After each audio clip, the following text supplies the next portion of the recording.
diawali dengan memperlihatkan gemerlap malam kota Budapest yang merupakan salah satu kota termewah di Uni Eropa. Lebih tepatnya di gedung opera yang sedang melangsungkan sebuah pertunjukan, di mana kisah akan berfokus pada sepasang suami istri yang dari ketatnya pengawalan sudah bisa dipastikan jika pasangan ini merupakan petinggi atau bos dari kelompok gangster di kota ini. Dari kejauhan, ada seorang pria tinggi besar bernama, kita panggil saja, dengan sangat fokus terus mengawasi setiap langkah dari kedua pasangan ini yang dengan perlahan meninggalkan keramaian tepat saat acara pertunjukan akan segera dimulai. Usut punya usut, Joseph ternyata merupakan seorang pembunuh bayaran nomor 1 di Eropa, dan kedua pasangan yang tadi kita lihat rupanya adalah target Joseph selanjutnya. Selain kejam, Joseph juga tak pernah mau berkompromi dengan para target, sekalipun mereka berani membayar 3 kali lipat lebih besar dari kliennya.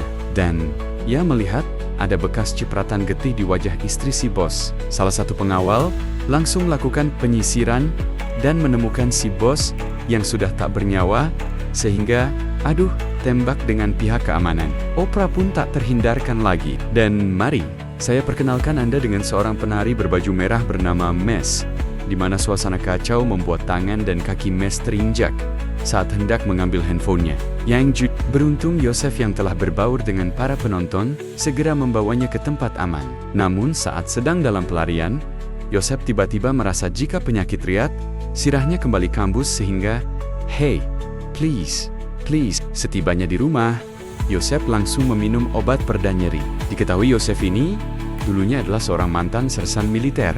Hal itu terbukti dari banyaknya bekas luka saat ia sedang memeriksakan kepalanya di salah satu klinik di mana sang dokter masih melakukan riset untuk mengetahui jenis penyakit dan obat penawar apa untuk kepalanya. Terkait misi kemarin, Joseph lantas menemui seorang rekan senior bernama, kita panggil saja Samsul. Di sini Samsul juga berperan sebagai manajer keuangan atas profesi Joseph selama ini. Samsul berpesan agar Joseph jangan terlalu fokus pada pekerjaan. Joseph diminta untuk sesekali istirahat rebahan agar sakit kepalanya tidak semakin parah. Atas saran tersebut, Joseph lekas menemui Mes di sebuah galeri latihan tari. Sebagai tanda terima kasih atas Joseph yang telah mengamankan handphonenya, Mes pun dengan baik hati memberikan nomor kontak WhatsApp-nya agar Joseph bisa menghubunginya sesekali. Messi, setelah sempat membuang kertas kontak Mes karena dianggap hanya akan mengganggu pekerjaan saja, Joseph kembali memungut dan memasukkannya ke dalam daftar kontak. Sejak saat itulah komunikasi di antara keduanya terjalin dan saling membangun kedekatan satu sama lain. Meski Joseph belum terbuka soal profesinya yang digeluti saat ini, "What do you do now? What could you help dancer who need to retire soon?" Sebagai pembunuh bayaran nomor 1 di Eropa, hari-hari Joseph selalu dipenuhi oleh jadwal membunuh yang permintaannya datang dari berbagai negara besar di Eropa, mulai dari Prancis, Rumania, Australia, Amerika, Cicalengka, Tasikmalaya, bahkan dari Honolulu yang jauh sekalipun. Namun, bedanya kali ini, Joseph selalu meluangkan waktu untuk menjalani momen kebersamaan dengan Mes, sehingga hubungan mereka menjadi semakin harmonis. Alhasil, Joseph kembali mendatangi Samsul dan mengajukan diri untuk pensiun. Dengan kata lain, Joseph ingin agar Samsul membantu melanjutkan hubungannya ke jenjang yang lebih serius, tanpa perlu memberitahu Mes dulu, yang pasti akan kecewa jika mengetahui pekerjaan Joseph selama ini, karena sudah tidak punya siapa-siapa. Hanya Samsul dan istrinya lah yang jadi perwakilan keluarganya saat ini, di mana Mes yang tulus pun sama sekali tidak mempermasalahkan hal tersebut. Hal itu terbukti dari bagaimana keluarga Mes menerima Joseph dengan sangat baik. Happy birthday to you. Beberapa waktu berlalu, akhirnya tim dokter memvonis bahwa yang diderita Joseph saat ini adalah penyakit yang sangat serius, yaitu sebuah gangguan fungsi sistem motorik pada otak. Selain beresiko kematian, Joseph juga divonis hanya memiliki waktu sekitar 3 bulan lagi untuk bertahan hidup. Nyanyahuanan Gusti Allah. Bahkan Pak Dokter juga menegaskan bahwa penyakit ini masih belum ditemukan obatnya. Malamnya, Joseph mulai membaca artikel tentang penyakit pada kepalanya, yang setelah membaca dari beberapa sumber, diketahuilah bahwa saat ini Yosef menerima sebuah penyakit langka yaitu CJS atau Creutzfeldt-Jakob Syndrome alias kelainan pada otak yang menyebabkan demensia dan kerusakan otak secara progresif. Selain langka, penyakit ini juga memang belum ada obatnya, sehingga membuat Yosef benar-benar putus asa. Setelah membuang pakakas kerjanya ke walungan, Yosef kembali menemui Samsul dengan raut muka yang tak sega pertemuan mereka sebelumnya. Yosef langsung menyerahkan sekantong uang dan emas agar Samsul gunakan untuk membayar asuransi mes. Sedangkan 2 juta sisanya, Yosef ingin dirinya segera mati oleh seorang pembunuh bayaran profesional yang siap dibayar dengan jumlah uang tersebut. Sebagai sahabat sekaligus mitra kerja yang baik, Samsul tentu menolak menta permintaan tersebut, sehingga Yosef terpaksa mendatangi sebuah gedung mewah untuk menemui seorang bos wanita bernama Mariana, yang dikenal sebagai agen pembunuh bayaran wanita paling sadis di dunia. Sudah jelas kedatangan Yosef kemari adalah untuk meminta bantuan Mariana. Yosef langsung menyerahkan uang $2 juta dan meminta Mariana untuk mengirim agen pembunuh terbaiknya. Bukan tanpa alasan. Yosef yang pada dasarnya adalah mesin pembunuh pun lebih memilih mati dengan cepat dalam pertarungan daripada mati perlahan oleh penyakit yang sudah jelas tidak ada obatnya. Sambil pukul 12 malam yang telah Yosef tentukan, Mariana langsung membuka aplikasi dan memilih profil pembunuh bayaran asal Swiss bernama Loveda. Ini babatoknya. Dari sekilas kita bisa melihat betapa sangar dan jumawanya orang satu ini. Namun setelah mengetahui jika target berikutnya adalah Yosef alias agen terbaik, pembunuh terbaik di Eropa, Loveda langsung menolak menta tawaran tersebut. Lofdal Barbie Hungarian, gagal dengan Loveda, kita akan dibawa ke salah satu tempat hiburan malam di Republik Ceko. Lebih tepatnya sebuah bar ekstrem milik seorang imigran Korea bernama Goyang. Ini pamuknya. Kenapa ekstrem? Karena Goyang berikut semua karyawannya. Tidak lain adalah geng pembunuh kejam yang tak kenal ampun. Selain Goyang dan pasukannya, kita juga akan diperkenalkan dengan 2 pemotor bersaudara dari Hungaria, di mana sisi brutal terlihat jelas dari cara mereka saat mengeksekusi targetnya yang begitu ada tawaran seharga $1 juta dari Mariana, mereka langsung ngegas sepeda motornya masing-masing. Dan singkat cerita, malam pun tiba. Yosef terlihat menemui mes di tempat biasa mereka kencan. Namun, ekspresi ceria sekup saat melihat gestur tubuh Yosef yang tak seperti biasanya alih-alih menikmati momen ini dengan romantis. Mes justru harus dibuat kecewa saat Yosef memutuskan untuk mengakhiri hubungan mereka. Malam ini juga, setibanya di rumah, tiba-tiba dokter menelepon dan menjelaskan tentang adanya kesalahan diagnosa yang jalani tempo hari. Setelah dilakukan analisa ulang, ternyata Yosef hanya mengalami rit sirah biasa. Namun karena nasi sudah jadi bubur dan waktu hampir pukul 12 malam, Yosef mau tidak mau harus bersiap menghadapi para pembunuh bayaran yang notabene ia bayar sendiri untuk menghabisinya. Tepat pukul 12, semalam Goyang yang tiba lebih dulu langsung menyelinap masuk ke rumah Yosef. Sempat diperingatkan bahwa telah terjadi kesalahan dan kontraknya akan dibatalkan. Goyang justru menganggap itu hanya sebuah lelucon agar Yosef bisa kabur sehingga selesai menghabisi 2 keroco. Barusan Goyang kembali mengerahkan anak buah lain untuk melawannya, di mana itu tak sedikit pun menyulitkan seorang Yosef karena memang sudah berada di level yang jauh berbeda. Tak hanya mereka saja, Goyang sendiri berhasil Yosef tumbangkan dengan sangat mudah.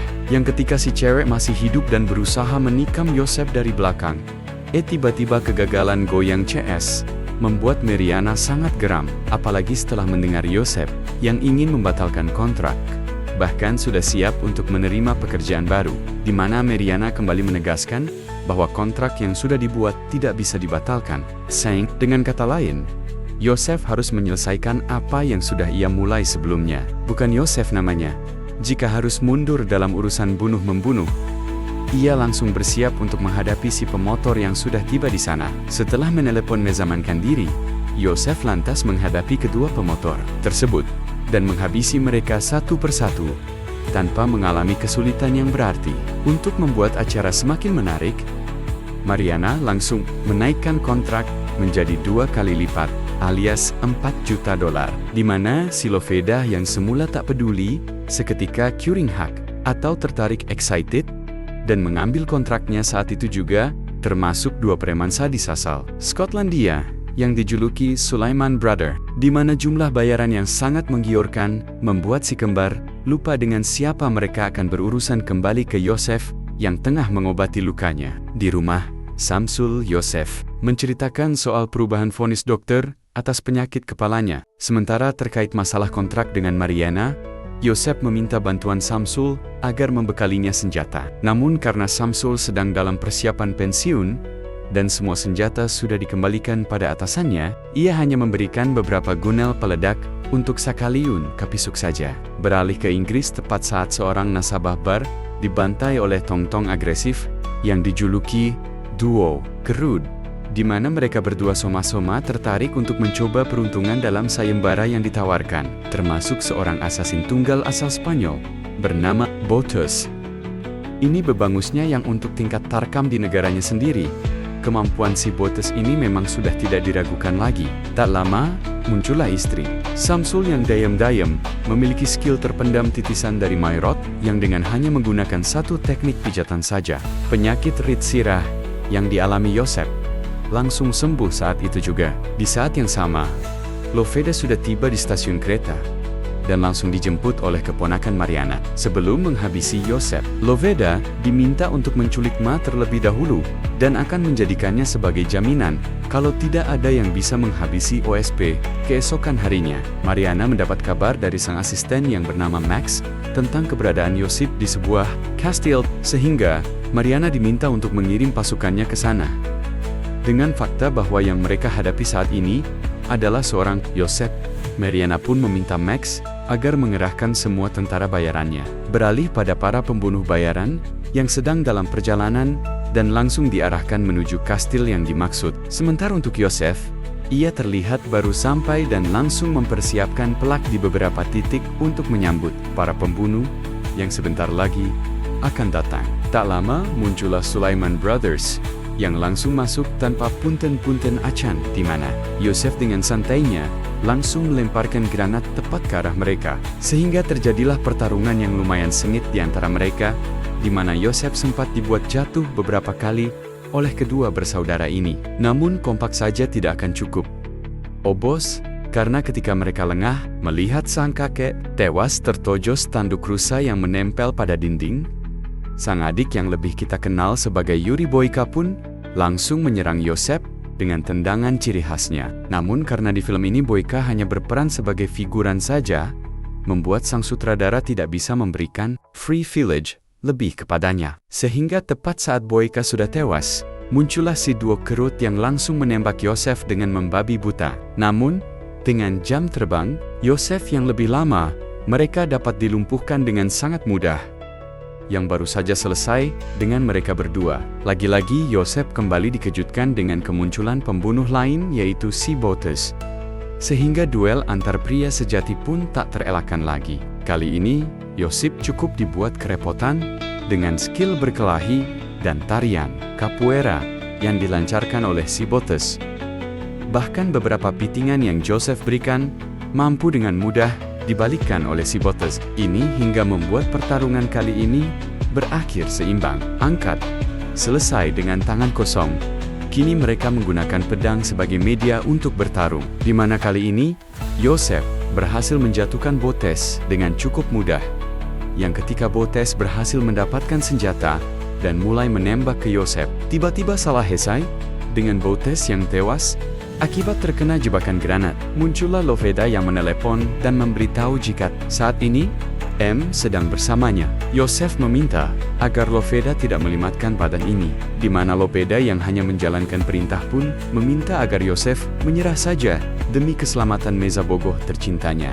Tak lama, muncullah rombongan tentara bayaran di bawah komando si Max, di mana mereka langsung masuk dan menggeledah seluruh isi ruangan. Sementara untuk Mase, ia terlihat sedang membujuk keponakan Mariana agar mengizinkannya pipis dulu sebentar.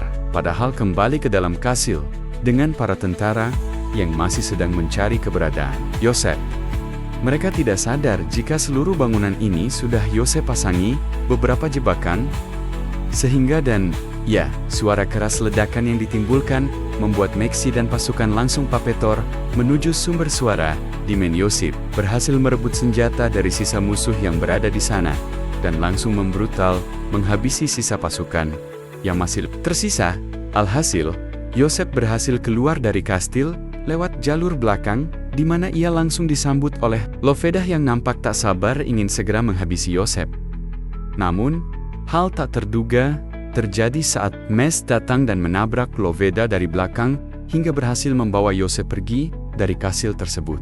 Get in the car. Di hadapan Max, Loveda mengaku bahwa Yosef bukanlah target yang mudah ditaklukkan, sehingga ia meminta agar bayarannya dinaikkan menjadi 6 juta. Sementara untuk Mes, ia benar-benar kecewa dengan Joseph yang selama ini sudah membohonginya. Namun, hal itu tak berlangsung lama setelah Mezim menemukan mobilnya karena mengalami pendarahan hebat setelah sebelumnya sempat tertembak oleh saudara si Mariana. Melihat ada gereja yang jaraknya cukup dekat dari posisi mereka saat ini, Yosef segera membom ke sana untuk meminta pertolongan. Namun, bukannya segera diobati, mereka justru malah meminta Pak Pendeta untuk segera menikahkannya daripada tidak pernah dirapalan sekali-sekali acan. Saat upacara pernikahan masih sedang berlangsung dan sesi ijab kabul baru selesai, tiba-tiba Loveda muncul dan langsung menembak jatuh si pendeta, disusul dengan kedatangan Max Jess yang menolak permintaan Loveda dan balik menyerangnya, sehingga aksi saling serang di antara mereka pun tak terhindarkan lagi. Nah, bagi Loveda yang dibuat takwala setelah tubuhnya tertimbas sebuah tangga baja. Beruntung Max tak sempat menghabisinya, karena lebih memilih untuk menghadapi Yosef yang tiba-tiba menyergapnya dari belakang. Akan tetapi untuk pertama kalinya, Mas memegang senjata dan menghilangkan nyawa seseorang, sempat ngahuling tarik karena tidak percaya. Yosef langsung menenangkan dan mengajaknya untuk segera pergi dan meninggalkan Loveda yang saat ini masih terjebak di reruntuhan dengan fakta bahwa saat ini akan berbalik memburunya. Mariana langsung berberengkes untuk menjauh dari kota ini. Namun, pelariannya harus gagal setelah Samsul mencegatnya. Karena menurut Samsul, melibatkan tentara bayaran dalam kontrak ini adalah sebuah pelanggaran kode etik dan itu sangat ilegal. Di mana hal itu memang disadari betul oleh si cacer Mariana ini. The Game. Terakhir, kita akan diperlihatkan dengan Yosef dan Mes yang melangsungkan pernikahan dengan Samsul sebagai walinya. Setelah semua ketegangan yang mereka berdua lalui sudah selesai, Yosef memutuskan untuk pensiun dari pekerjaan Banu Membanunia dan akan fokus menjadi bapak-bapak konvensional seperti pada umumnya.